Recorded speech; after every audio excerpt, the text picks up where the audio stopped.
לי הייתה תקופה נוראית, שפשוט אמרתי שאני כאילו שונאת אותך. זה היה בסוף. מה אתה עושה?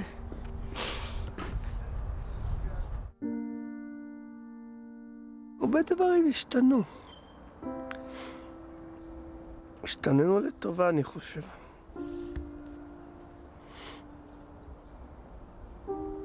אני חושב, כן.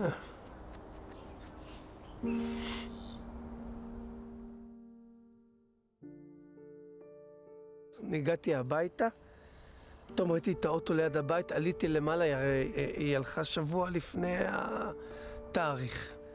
פתאום החדרים ריקים, זה היה לא קל. אבל לא בכיתי, למרות שאני מאוד רגיש, לא בכיתי.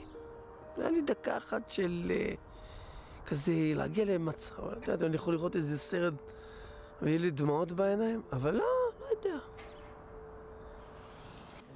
שתית, לא נותן. ההתנהגות שלך כל כך משתנה. כן. בירה. העיניים שלך לראות אחרת. זה מטריד, מפריע ומעצבן. מעצבן. גם אותי זה אפילו מעצבן. אל תתעצבנו. אל תתעצבנו. מה אפשר לצלם אותו ככה? תצלמי, שידעו. אתה רואה את עצמך חוזר לאמא? פתאום. באמת? בחיים לא, בשום מצב. למה? מה, משוגעת תגידי לי. הבן שלי מטריד אותי. שאין לו משפחה כמו שצריך. היית רוצה שאבא ואמא שלך יחזרו? כן. רצינות?